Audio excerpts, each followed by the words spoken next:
Married at First Sight by 𝐃𝐢𝐬𝐬𝐜𝐵. Chapter 6.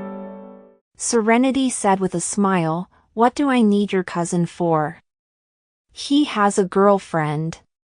It's too late now because the papers are signed.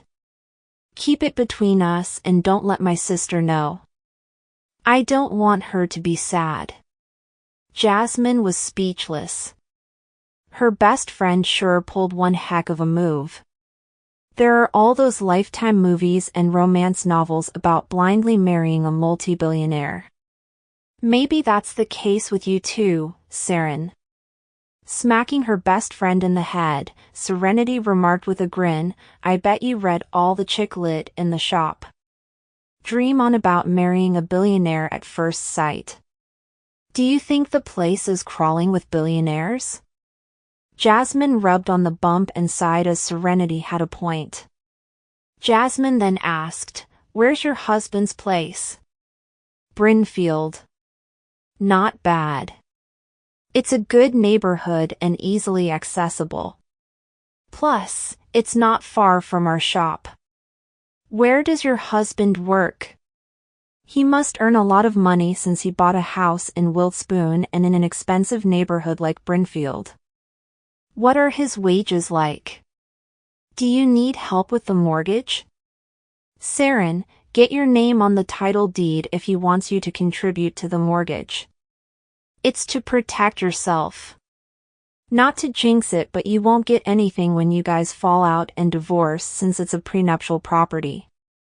Studying her best friend's face, Serenity answered, "You sound like my sister.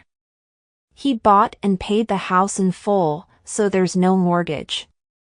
I don't think it's nice to put my name on the title deed when I didn't spend a dime on it." Jasmine replied, "It won't matter if the husband and wife get along." It struck Serenity that her brother-in-law bought the family house before marriage. He was also paying the monthly house loan, but the renovation was paid with Liberty's money. Still, Liberty was not named on the property deed. With her mind harking back to her brother-in-law accusing Liberty of blowing cash, Serenity began to worry about her sister. She ought to bring it up to her sister one of these days. Serenity closed the shop at 11 o'clock at night. Since Jasmine's home was nearby and a family member was buying her dinner, Serenity told Jasmine to get on home. Having shut the main door, Serenity took out her keys and walked to her e-bike. She rode for 20 minutes until she arrived downstairs at her sister's place. It was only when Serenity parked the bike that she realized she no longer lived there. Lifting her head, Serenity glanced at the floor her sister was on and found that the lights were out. Although feeling down, Serenity left the family of 3 to be and rode her e-bike into the night.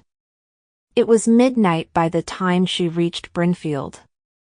She was welcomed by darkness as she pushed the door and entered the house. It did not feel like anyone lived in this space. Grabbing her pajamas from the suitcase, Serenity took a hot shower and allowed the weariness to rock her to sleep. Meanwhile, flanked by bodyguards, Zachary walked out of the Wiltspoon Hotel, which was owned by his family. He had just closed a big deal with a major client and arranged for the client to stay in the presidential suite. With his new wife coming into mind, Zachary decided to take a trip home. "Sir, will it be the estate or the hilltop villa?" The estate was the Yorks family home while the villa on the hill was a property belonging to Zachary. His permanent domicile was the villa, but he would catch up and have dinner with the elders of the family at the estate every now and then. To Brinfield.